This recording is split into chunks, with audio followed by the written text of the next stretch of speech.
మీకు ఈ వీడియో నచ్చినట్లయితే వీడియో క్లిక్ చేసి ఛానల్ని సబ్స్క్రైబ్ చేసుకోండి.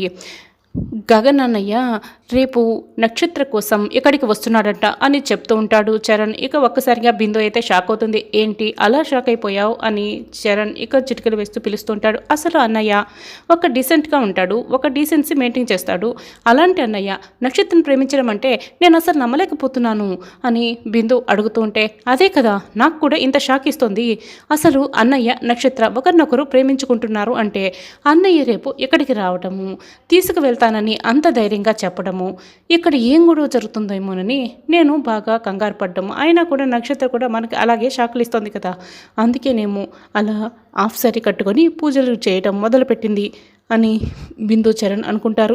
అంతేకాకుండా నక్షత్ర కోసం బర్త్డే పార్టీకి వచ్చాడు, అది కూడా మినిస్టర్ వాళ్ళకి 50 లక్షలు ఫండ్ ఇచ్చి మరీ అన్నయ్య వచ్చాడు. అంటే అన్నయ్య నక్షత్ర ఇద్దరు కూడా ఏ రేంజ్లో ప్రేమించుకుంటున్నారో అర్థమవుతుందా? అంతేకాకుండా నక్షత్ర కూడా అన్నయ్యని ప్రేమిస్తోంది కాబట్టి మామయ్యని అత్తయ్యని ఎదిరించైనా సరే అన్నయ్యతో వెళ్ళిపోవటానికి రెడీ అయిపోతుంది. ఫైనల్గా వాళ్ళిద్దరూ బయటికి వెళ్ళైనా సరే పెళ్లి చేసుకుంటారు. అప్పుడు కూతురు మీద ప్రేమను చంపుకోలేక అత్తయ్య మెల్లమెల్లగా మామయ్యని ఒప్పించడం మొదలు పెడుతుంది. అప్పుడు కూతురు మీద ఉన్న ప్రేమ చంపుకోలేక మామయ్య కూడా మెల్లమెల్లగా అత్తయ్య మాట వింటాడు. ఫైనల్గా వాళ్ళ ప్రేమ సక్సెస్ అవుతుంది, మన 2 కుటుంబాలు కూడా దగ్గరైపోతాయి అని చరణ్ చెప్తూ ఉంటే, అవునరా అన్నయ్య అని బిందు చెప్తుంది. బిగినింగ్లో చాలా భయపెట్టేసిన ఎండింగ్ మాత్రం చాలా హ్యాపీగా ఉంటుంది అని బిందు చెప్తుంది. థ్యాంక్స్ రా మేధావి, నాకు మంచి విషయం చెప్పావు, ఇప్పుడు హాయిగా నిద్రపోవచ్చు అని బిందు అంటుంది. అవునే, నాలాంటి మేధావులు ఇలాగే ఆలోచిస్తారు. నేను అంటే ఏమనుకుంటున్నావే అని చరణ్ అంటాడు. ఇదేరా నీతో వచ్చింది గొడవ, నిన్ను కాస్త పొగిడితే చాలు నీ తెలివితేటల గురించి తెల్లారే వరకు వచ్చి చెప్తూనే ఉంటావు, నా వల్ల కదర వినటం అని బిందు అంటుంది. నీతో వచ్చిన గొడవ ఇదే, నా తెలివితేటలంటే కుళ్ళు మరి అని చరణ్ అంటాడు. సరేరా, గుడ్ నైట్ అన్నయ్య అని బిందు వెళ్ళిపోతుంది. మళ్ళీ ఒక క్షణం ఆగుతుంది, వెనక్కి వస్తుంది. అవునరా, నక్షత్రకి రేపు గగనన్నయ్య వస్తున్నాడు అనే విషయం తెలుసా అని అడుగుతూ ఉంటే, మనకి తెలిసినప్పుడు నక్షత్రకి తెలియకుండా ఎలా ఉంటుంది అని చరణ్ అంటాడు. సరే, మనకు కూడా తెలుసని అడ్వాన్స్ కంగ్రాచులేషన్స్ చెప్తామా, బాగుంటుంది అని బిందు అంటుంది. మంచి పని చేసావే, మంచి ఐడియా ఇచ్చావు, పద వెళ్దాం అని చరణ్ అంటాడు. నక్షత్ర ఇక హెడ్ ఫోన్స్ పెట్టుకుని డాన్స్ చేస్తూ ఉంటుంది. అప్పుడే చరణ్ బిందు అక్కడికి వస్తారు. హాయ్ అని పలకరిస్తూ ఉంటారు. ఒకే ఇంట్లో ఉన్నాం, ఉదయం నుంచి ఒక 10-15 సార్లు ఇద్దరం ఎదురుపడి ఉంటాము. ఇప్పుడు ఎప్పుడు చూడనట్లు ఇంకెప్పుడు చూడనట్లు ఇలా వచ్చి హాయ్ అని పలకరిస్తున్నారు ఎందుకు అని నక్షత్ర అడుగుతూ ఉంటుంది. అంటే ఇప్పుడు మనం ఎదురుపడుతున్నాం, రేపు ఇంకెప్పుడు చూసుకుంటాము, అసలు నువ్వు ఇంట్లో ఉంటే కదా అందుకే ఇలా హాయ్ అని పలకరిస్తున్నాం అని చరణ్ చెప్తాడు. నేను ఎక్కడికి వెళ్తాను చెర్రీ అని నక్షత్ర అడుగుతూ ఉంటుంది. అంటే రేపు గగన్ అన్నయ్య మన ఇంటికి వస్తున్నాడన్న విషయం నీకు తెలీదా అని చరణ్ అడుగుతూ ఉంటాడు. తెలీదు, వస్తున్నాడా ఎందుకు అని నక్షత్ర అడుగుతూ ఉంటుంది. అయితే అన్నయ్య నీకు సడన్ సర్ప్రైజ్ ఇస్తాడనమాట, కాబట్టి మేము కూడా చెప్పం, ఇప్పుడు చెప్తే ఏం బాగుంటుంది, రేపు ఉదయం నువ్వే తెలుసుకుంటావు కదా, మేము వెళ్తున్నాం పద బిందు అని ఇద్దరు వెళ్తూ ఉంటారు. చెరి బిందు ప్లీజ్ మీరు ఇలా సగం సగం చెప్పేసి వెళ్తే నాకు రాత్రంతా అసలు నిద్ర పట్టదు, అది సడన్ సర్ప్రైజో షాకింగో నేను అర్థం చేసుకోవాలి కదా, తెలుసుకోవాలి కదా, ప్లీజ్ చెప్పరా అని గడ్డం పట్టుకొని మరీ బతిమలాడుకుంటుంది. చెప్తే అన్నయ్య సర్ప్రైజ్ని పాడు చేసినట్లు అయిపోతుంది కదా అని చరణ్ అంటాడు. నువ్వు చెప్పకపోతే రాత్రంతా నాకు నిద్ర పాడవుతుంది, ప్లీజ్ అని నక్షత్ర ఇక బతిమలాడుతూ ఉంటుంది. ఇంతగా బతిమలాడుతుంది కదా, పోనీలే అన్నయ్య చెప్దాం అని బిందు అంటుంది. నేను ఎంతో డీప్గా లవ్ చేస్తున్నా మా గగన్ అన్నయ్య నిన్ను తీసుకువెళ్ళటానికి రేపు ఈ ఇంటికి వస్తున్నాడు, ఈ విషయం మాత్రం నేను చెప్పానన్న విషయం గగన్ అన్నయ్యకి నువ్వు అసలు చెప్పకూడదు అని చరణ్ అంటాడు. అవునా, గగన్ వస్తున్నాడు అని నక్షత్ర అయితే చాలా సంతోషపడిపోతుంటుంది. ఈ విషయం నాకు చెప్తే నేను షాక్ అయ్యాను, నువ్వు షేక్ అవుతున్నావు, అంతే అని చరణ్ అంటాడు. ఇక నక్షత్ర అయితే ఒక్కసారిగా వాళ్ళిద్దరు చేతులు పట్టి కింద పడేసి విసిరిపడేస్తుంది. అమ్మో మేము చచ్చాం అని బెడ్పై ఒకరు సోఫాపై ఒకరు పడిన బిందు చరణ్ లేచి నిలబడతారు. ములుగుతూ ఉంటారు. మీ అన్నయ్య చాలా డిఫికల్ట్ చిల్డ్రీ, నన్ను ప్రేమిస్తున్నానంటాడు కానీ లేదంటాడు, నేను ప్రేమిస్తున్నానని అత్తయ్యకి చెప్పాడు, అదే వాళ్ళమ్మకి మళ్ళీ నేను అడిగితే కాదన్నాడు, ఇలా లేదు అంటూనే నన్ను ప్రేమిస్తున్నానని చెప్తాడని నేను ఎప్పుడో ఊహించాను, కానీ ఇలా ఏకంగా తీసుకువెళ్ళటానికే వస్తాడని నేను అసలు ఊహించలేదు చెర్రీ అని నక్షత్ర అయితే చెప్తూ ఉంటుంది. ఈ విషయం వెంటనే మళ్ళీ నేను గగన్తో మాట్లాడాలి, ఇప్పుడే మాట్లాడతాను అని ఫోన్ తీసుకుంటుంది. అయ్యో అయ్యో, ఇప్పుడు నువ్వు కనుక అన్నయ్యతో మాట్లాడేవి అనుకో, నేను చెప్పాడన్న విషయం తెలిసిపోతుంది, అప్పుడు నాకు లెఫ్ట్ అండ్ రైట్ ఇచ్చేస్తాడు, నా పీక కోసేస్తాడు, ప్లీజ్ ప్లీజ్ చెప్పకు అని చరణ్ అడుగుపడతాడు. సరే, ఇప్పుడైతే నాకు చాలా చాలా సంతోషంగా ఉంది. ఈ ఎమోషన్ని ఉదయం వరకు నేను ఇలాగే దాచుకోవాలి. మీరు నాకు ఈ విషయం చెప్పినందుకు థ్యాంక్ యూ సో మచ్ అని నక్షత్ర చెప్తుంది. ఇంటికి వచ్చిన కృష్ణప్రసాద్కి అయితే కోపంగా కార్ దిగి వెళ్తూ ఉంటాడు. ఏమండి, ఇప్పుడు నేనేం చేశానని నాపై ఇంత కోపం చూపిస్తున్నారు అని మీరా అడుగుతుంటే, నువ్వు అక్కడికి ఎందుకు వచ్చావు, నువ్వు చేసింది తప్పే కదా అని కృష్ణప్రసాద్ అంటాడు.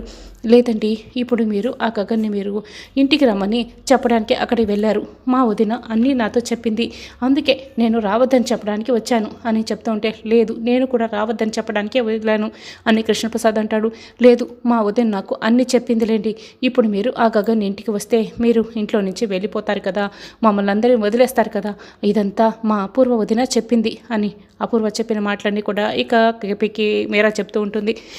అంటే అపూర్వ చెప్పడం వల్ల ఈ మీరా వచ్చిందా, మీరా నేను ఎప్పటికీ నేను వదిలేను, నువ్వు లోపలికి వెళ్ళు అని కృష్ణప్రసాద్ మీరాని లోపలికి పంపిస్తాడు.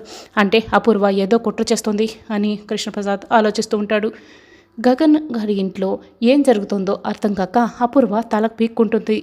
నువ్వు అనుకున్నట్లే జరుగుతుందిలే అని గోరింటాకు చెప్తూ ఉంటుంది. అప్పుడే నక్షత్ర అక్కడికి వస్తుంది. మమ్మీ, నేను ఈరోజు చాలా సంతోషంగా ఉన్నాను, నువ్వు నా పెళ్లి చేస్తే ఎలా చేస్తావు మమ్మీ అని అడుగుతూ ఉంటుంది. అందరిలాగా వైభవంగా చేస్తాను, చాలా రిచ్గా చేస్తాను అని అపూర్వ అంటుంది. అలాగైతే అందరి పెళ్ళిలానే నా పెళ్ళి కూడా అయిపోతుంది, దాంట్లో స్పెషల్ ఏముంటుంది? అలా కాదు, నా పెళ్ళిలో యాక్షన్ ఉండాలి, ఫైట్స్ ఉండాలి, ఫైనల్గా కాంప్రమైజ్ అయిపోయి హ్యాపీ ఎండింగ్ ఉండాలి అని నక్షత్ర అంటుంది. నీకేమైనా పిచ్చి పట్టిందా, ఏం మాట్లాడుతున్నావు, అర్థమవుతుందా అని అపూర్వ కోప్పడుతుంది. ఫైనల్గా రేపు గగన్ బావ మన ఇంటికి వచ్చి నేను మీ కూతుర్ని ప్రేమిస్తున్నాను, తీసుకువెళ్ళిపోతాను అని అంటే ఇదే కదా జరిగేది మమ్మీ అని నక్షత్ర చెప్తుంది. అనుకున్నా, అటు తిరిగి ఇటు తిరిగి నువ్వు ఇక్కడికే వచ్చి మాట్లాడతావని నేను అనుకున్నా అని గోరింటాకు పిన్ని చెప్తూ ఉంటే, పిన్ని నువ్వు కాస్త నోరు మూస్తావా, అయినా ఆ గగన్ ఇంటికి వచ్చి నిన్ను ప్రేమిస్తానని చెప్తాడే అని చెప్తూ ఉంటే, అవును, నన్నే కదా ప్రేమిస్తుంది గగన్ బావ, నన్నే కదా ఇంటికి తీసుకెళ్తాడు అని నక్షత్ర చెప్తూ ఉంటే, ఆ గగన్ ప్రేమిస్తున్నది నిన్ను కాదు, ఆ భూమిని అని ఆ గగన్ గాడు ఇంటికి వచ్చి తీసుకువెళ్ళేది భూమినే, వింటున్నావా, అదే నిన్ను తీసుకెళ్తానని ఆ గగన్ గాడు మీ నాన్న దగ్గర ఛాలెంజ్ చేస్తుంటే ఆ గగన్ గాడిని అక్కడికక్కడే మీ నాన్న షూట్ చేసి పారేస్తుండేవాడు, అర్థమైందా అని అపూర్వ ఇక షాక్ ఇస్తుంది నక్షత్రకి. అయినా కూడా నక్షత్ర అయితే అప్పుడే యాక్షన్ ఎపిసోడ్ స్టార్ట్ అయిపోయిందా, బావ దగ్గర ఆల్రెడీ గగన్ బావ నాన్న దగ్గర ఛాలెంజ్ కూడా చేసేసాడా, ఛాలెంజ్ చేశారు కాబట్టి నన్ను తీసుకెళ్ళడానికి వస్తున్నాడా అని నక్షత్ర అనుకుంటుంది. ఏంటి గోరింటాకు, బావ వస్తున్నది నా కోసమైతే మమ్మీ భూమి కోసం అని చెప్తుంది అని నక్షత్ర అడుగుతూ ఉంటే, నువ్వే కన్ఫ్యూజ్ అవుతున్నావు, ఆ గగన్ కాడు వచ్చేది భూమి కోసమే అని గోరింటాకు చెప్తుంది. ఓ మమ్మీలాగే నువ్వు కూడా కన్ఫ్యూజ్ అవుతున్నావా, రేపు బావ వచ్చిన తర్వాత నీకే తెలుస్తుంది కదా అని నక్షత్ర ఇక అక్కడి నుంచి వెళ్ళిపోతుంది. ఇక కృష్ణప్రసాద్ భూమి దగ్గరికి వస్తాడు. అపూర్వ మీరాని రెచ్చగొట్టి అక్కడికి పంపించింది.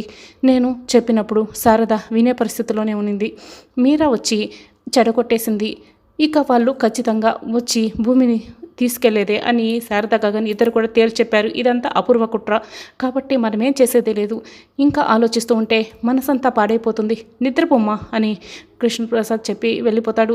కృష్ణప్రసాద్ వెళ్ళగానే భూమి దగ్గరికి అపూర్వ వస్తుంది. ఇదంట నా కుట్రే అని కృష్ణప్రసాద్ చెప్పి వెళ్ళి ఉంటాడే అని అపూర్వ అడుగుతూ ఉంటుంది.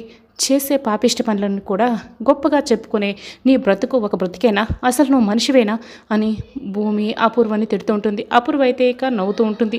ఇదిగో పాప, నువ్వు ఎవరితో ఏం మాట్లాడుతున్నావో అర్థమవుతుందా అని గోరింటాకు పిన్ని కోప్పడుతూ ఉంటే, నువ్వు ఆగు పిన్ని, భూమి తిడుతుంది, తిట్టనివ్వు, అంతే కదా, మనిషి ఓడిపోయినప్పుడు తిడతాడు, లేకపోతే తనకు తాను తిట్టుకుంటాడు, ఇప్పుడు భూమి ఓడిపోయింది కాబట్టి తిడుతోంది, అంతే కదా భూమి అని అపూర్వ అడుగుతూ ఉంటుంది. అంతే, నీ అంతు చూసే రోజు వచ్చే వరకు నేను ఎదురు చూడక తప్పదు అంతే అని భూమి అంటుంది. రాని రోజు కోసం ఎదురు చూస్తూ ఉంటే వచ్చేది చావే. ఇప్పుడు వాడు ఇక్కడికి రాకూడదని నువ్వు చేసే ప్రయత్నాలన్నింటినీ కూడా నేను అడ్డుకుంటాను.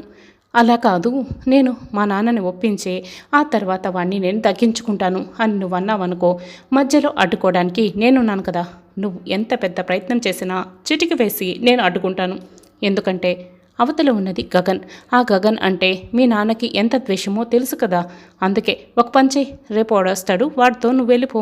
వాడితో వెళ్ళిపోయి జీవితాంతం హ్యాపీగా సంతోషంగా జీవనం సాగించేసాయి. నీ మంచి కోసం ఈ అపూర్వ ఇస్తున్న ఈ మంచి అడ్వైస్ని నువ్వు పాటించేసే భూమి అని అపూర్వ అంటుంది. మీ సలహాకి చాలా థ్యాంక్స్, బయలుదేరు అని భూమి అంటుంది. భూమి గది బయట నిలబడి ఏంటి పిన్ని నేనేం చేయలేనన్నావు, చూసావు కదా అని అపూర్వ అంటుంది. నేనే కనుక కాలేజీకి నేనంటే నిన్ను సైకాలజీ డిపార్ట్మెంట్కి ఎంటర్ చేసుండేదాన్ని అని గోరింటాకు పిన్ని చెప్తూ ఉంటుంది. అపూర్వని పొగుడుతూ ఉంటుంది. ఇక భూమి వెంటనే డోర్ క్లోజ్ చేసేస్తుంది. అబ్బో ఎంత కోపమో, పద వెళ్దాం అని గోరింటాకు పిన్ని చెప్తూ ఉంటుంది.